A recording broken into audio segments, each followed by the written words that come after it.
ivoirienne,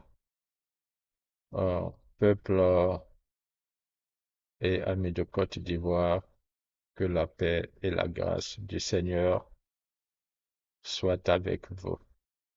Euh, Aujourd'hui, nous sommes le mercredi 7 février 2024 et il est actuellement 15h24 heure d'Abidjan. Mais je vais essayer d'être bref dans mon message et j'aimerais partager avec vous un songe que j'ai eu il y a de cela peu longtemps. Et lorsque j'ai eu ce songe, je n'y avais prêté aucun un intérêt. Euh, je me suis dit que, écoute, c'est juste un songe et voilà. Mais bon, le Seigneur me parle à travers le songe. Et si vous étudiez la Bible, vous saurez que effectivement, le Seigneur parle à travers des songes. Il envoie des anges dans des songes pour parler à certaines personnes. Il montre des choses à venir à travers les songes. Donc, je vais aller tout droit dans le sujet afin de ne, euh, afin de m'assurer que cette vidéo ne soit pas longue. Ben, voilà. La Bible nous dit que toute autorité est établie par le Seigneur et de respecter nos autorités et de prier pour nos autorités. Donc, par rapport à ça, j'avais décidé donc d'obéir à la parole et de prier pour nos autorités.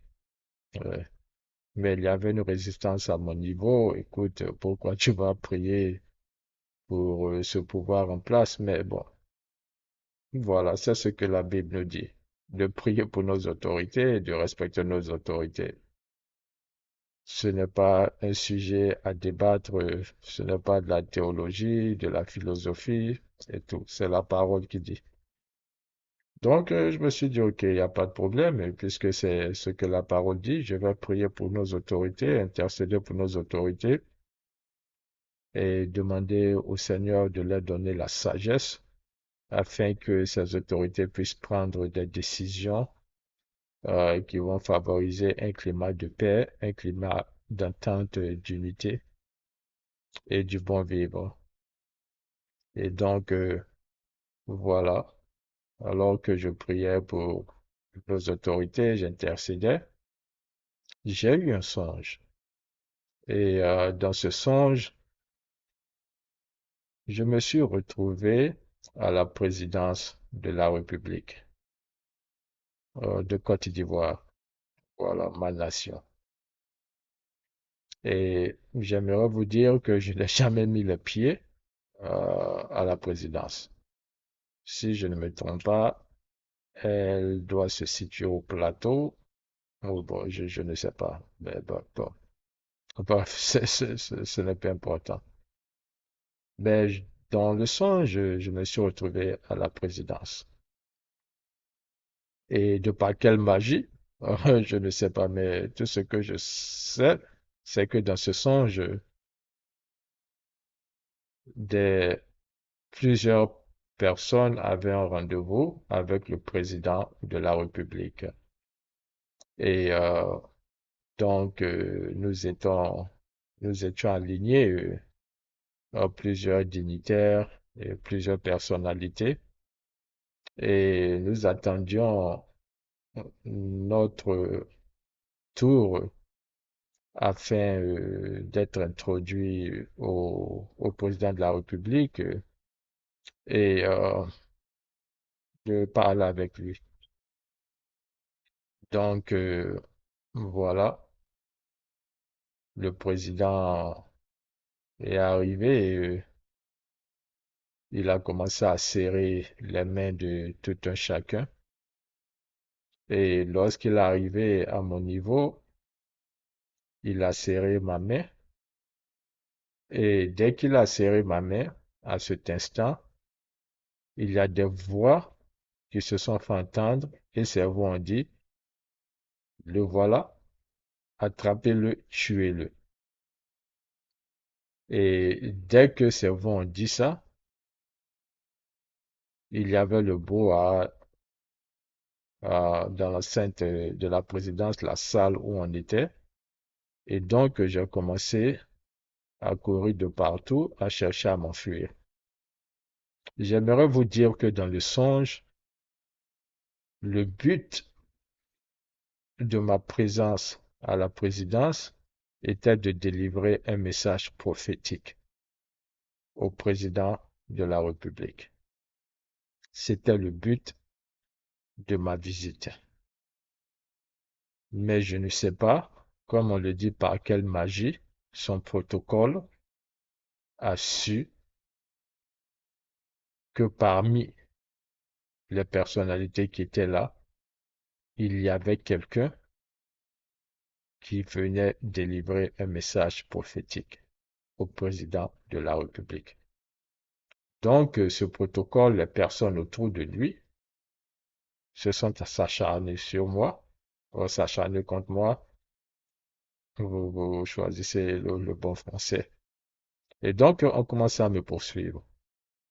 Je voyais comme des gens d'épées, de glaives, de flèches, euh, d'armes meurtrières que ces personnes avaient à leur possession. Et ces personnes couraient dans tous les sens pour essayer de m'attraper. Donc, je courais dans le sein de la présidence, la salle, les différentes salles. J'essaie d'ouvrir la porte pour m'échapper dans une salle. Quand je rentre quelque part, ils me suivent. Ils me suivent, ils disent, voilà, il est là-bas. Donc, j'utilise un autre exit et j'essaie de sortir à un autre endroit. Mais ils s'acharnaient sur ma personnalité, alors que tout ce que j'étais venu faire, c'était juste délivrer un message prophétique au président de la République. Le président n'avait rien à voir avec ça, mais c'était ceux qui étaient autour de lui, son entourage, son protocole, et c'était comme si il y a eu une sorte de complot afin de m'empêcher de délivrer le message prophétique au président de la République. Et voilà, c'est ainsi que ma vie était menacée dans ce songe et je me suis réveillé subitement. Alors je me suis posé la question, mais qu'est-ce qui se passe? Pourquoi je me retrouve à la présidence? Pourquoi j'essaie de délivrer un message prophétique au président? Et les personnes autour de lui empêchaient que ce message soit délivré. Mais pour quelle raison? Je n'étais pas venu faire du mal et tout ça. Donc, voilà, c'est le songe que j'ai eu. Il y a plusieurs mois de cela, mais plusieurs mois de cela. Et c'est tout récemment, lorsque j'ai appris que le prophète Jérémie aimé David avait été arrêté et jeté en prison, et que le prophète Elipada avait disparu. Et je me suis demandé, mais est-ce qu'il y avait un rapport entre le songe que j'ai eu il y a de cela plusieurs mois et ce qui est en train de se passer en Côte d'Ivoire? C'est à vous de juger. Mais ce que j'aimerais dire, euh, soit au gouvernement de Côte d'Ivoire ou aux personnes qui sont autour du président de la République, ou bien aux hommes de Dieu, serviteurs de Dieu, j'aimerais que vous sachiez qu'un prophète dans une nation est une bénédiction. et non une malédiction. Si vous prenez la peine d'étudier les paroles saintes, les Écritures saintes de l'Ancien Testament jusqu'au Nouveau Testament, vous verrez qu'il y a eu des prophètes, que ce soit Moïse, que ce soit Élisée, Élie ou quoi, euh, Samuel et les Jérémie, Ésaïe, euh, Ézéchiel, Amos, Michée, tout ça, vous verrez qu'il y a eu des prophètes, Jean-Baptiste, et même dans le Nouveau Testament, il y avait aussi des prophétesses. Le prophète n'est pas quelqu'un qui a un parti pris. Le prophète, il vient tout simplement proclamer ce qu'il a reçu de l'Éternel. Je ne parle pas de faux prophètes. Je parle de vrais prophètes parce que, bon, dans le monde spirituel, tout comme le Seigneur a ses prophètes qu'il a oints, il y a aussi le diable qui a ses serviteurs. Je ne les appelle pas des prophètes. Il y a le diable aussi qui a ses serviteurs qui viennent donner de fausses prophéties pour induire le peuple dans l'erreur. Il présente ce qui semble être bon, mais dans le fond, il n'y a pas de substance. Ce sont des mensonges.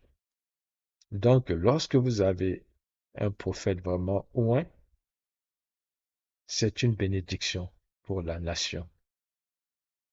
Parce que le Seigneur utilise ce prophète pour prévenir la nation, pour aider le peuple à changer ses mauvaises voies et à retourner vers l'Éternel. Le prophète, ce n'est pas un signe de malédiction. Il est préférable d'avoir un prophète dans une nation qui est oint par l'Éternel et qui parle, qui délivre les messages venant directement de l'Éternel. Le prophète doit être notre ami et notre ennemi. Parce que lorsque nous combattons le prophète, lorsque nous combattons la voix prophétique, nous combattons le Dieu Tout-Puissant, Créateur du ciel et de la terre. Et ce Dieu est un Dieu dévorant. Personne ne peut arrêter sa main lorsqu'il décide de frapper. La Bible nous dit qu'il serait terrible de tomber dans les mains du Dieu puissant qui peut détruire notre âme. Donc, que tous ceux qui se sont associés pour faire arrêter le prophète Jérémie aimé David, je vous demande humblement, si vous êtes vraiment serviteur de l'Éternel, et si vous croyez en ce que vous prêchez, que Dieu est amour, de pardonner à ceux qui nous ont offensés, afin que nous soyons pardonnés aussi. Si vous prêchez la parole de vie, aidez à ce que le prophète Jérémie aimé David soit libéré, de sorte qu'il puisse retourner vers les siens. Il a de la famille, il a sa congrégation, il a des messages qu'il doit partager afin que des âmes soient sauvées. Ne faites pas l'erreur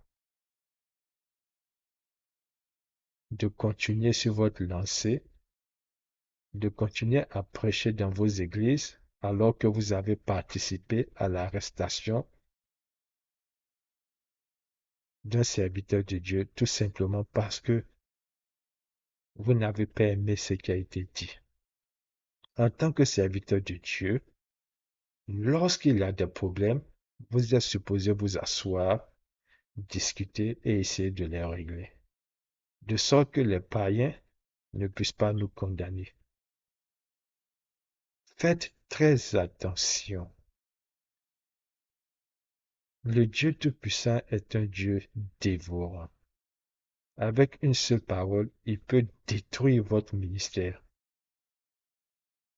Et les œuvres et vos œuvres vont vous suivre. À tous ceux qui ont participé à l'enlèvement du prophète Élie Pada, si vous avez participé, personne ne sait où le prophète Élie Pada est. Des voix s'élèvent pour attirer l'attention des uns et des autres. Mais il y a des serviteurs de Dieu en Côte d'Ivoire qui se disent pasteurs, qui se disent évangélistes, qui se disent prophètes, mais qui n'ont point levé la voix pour attirer l'attention sur le cas du prophète Élie Pada. Ils vivent leur vie comme si de rien n'était, alors que c'est un de leurs frères qui est porté disparu. Quel genre de serviteur de Dieu êtes-vous? Quel genre de serviteur de Dieu êtes-vous? Ou le sort d'un de nos serviteurs de Dieu vous importe peu? Servez-vous le même Dieu que nous adorons? Il s'agit de l'Église. Il ne s'agit pas d'un ministère, il ne s'agit pas d'une personnalité. Il s'agit de l'Église, l'ensemble des croyants. Si vous avez participé à la disparition du prophète Élie Pada, je n'en sais rien, revenez sur le droit chemin. Parce que lorsque le Seigneur va se lever, ça sera terrible pour vous. Vous connaissez la Bible et vous savez qu'il est écrit que le Seigneur punit le péché des parents sur les enfants jusqu'à la troisième, quatrième génération. Ce que vous avez commencé ou ce que vous avez fait ou que vous faites contre un serviteur de Dieu, lorsque la colère du Seigneur se lèvera, elle vous atteindra, elle atteindra vos enfants, vos petits-enfants, ainsi de suite, et la malédiction va vous suivre.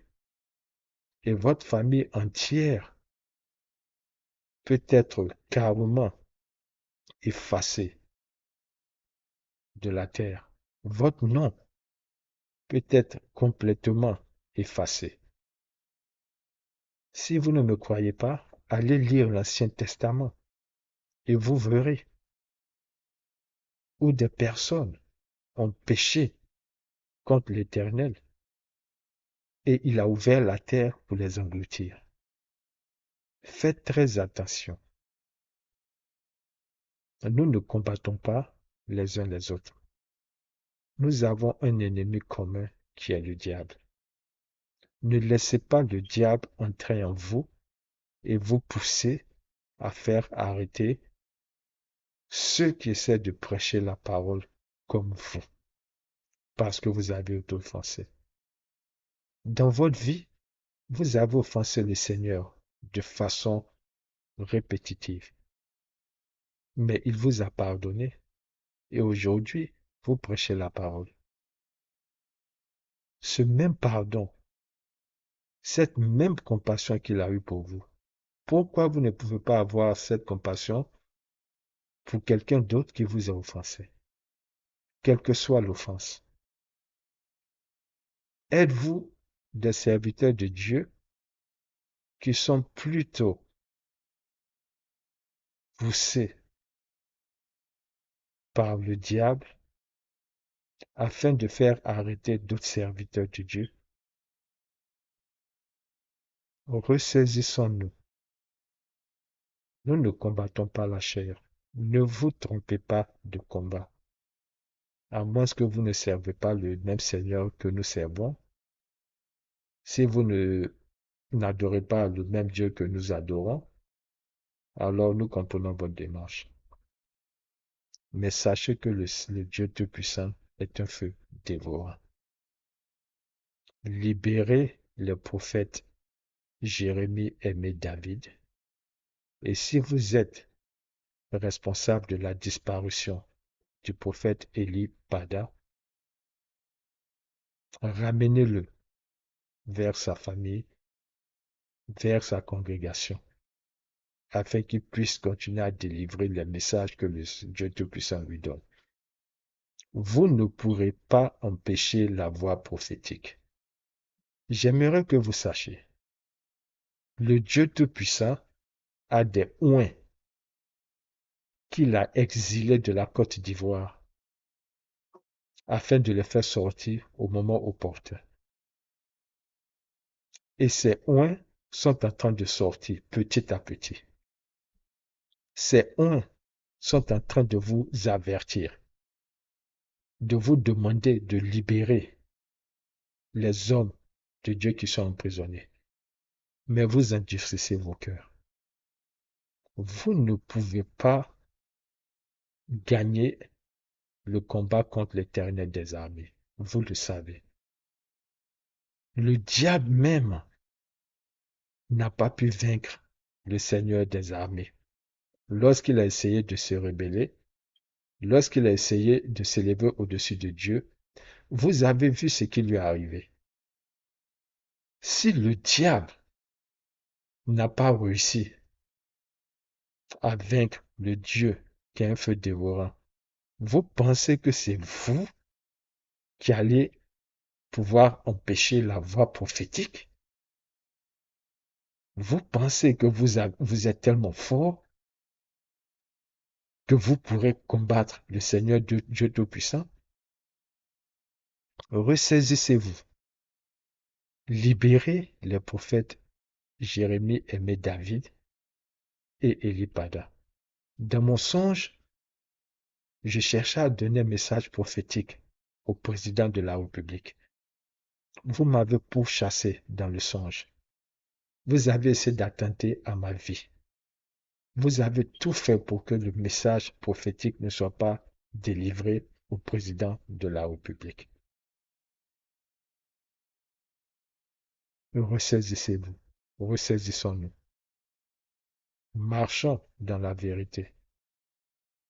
Notre combat est d'amener les âmes vers le Seigneur, de les retirer des mains du diable afin qu'elles puissent rentrer dans le monde de la lumière. Voilà, je pense avoir trop parlé. Euh, J'aurai un autre message et ce message aura trait à la Coupe d'Afrique des Nations. Que le Seigneur vous bénisse, que la gloire du Seigneur continue de briller sur la Côte d'Ivoire et que le peuple de Côte d'Ivoire déclare qu'il est Dieu, qu'il est Seigneur. C'est dans le nom puissant de Jésus-Christ que je fais cette déclaration. Amen.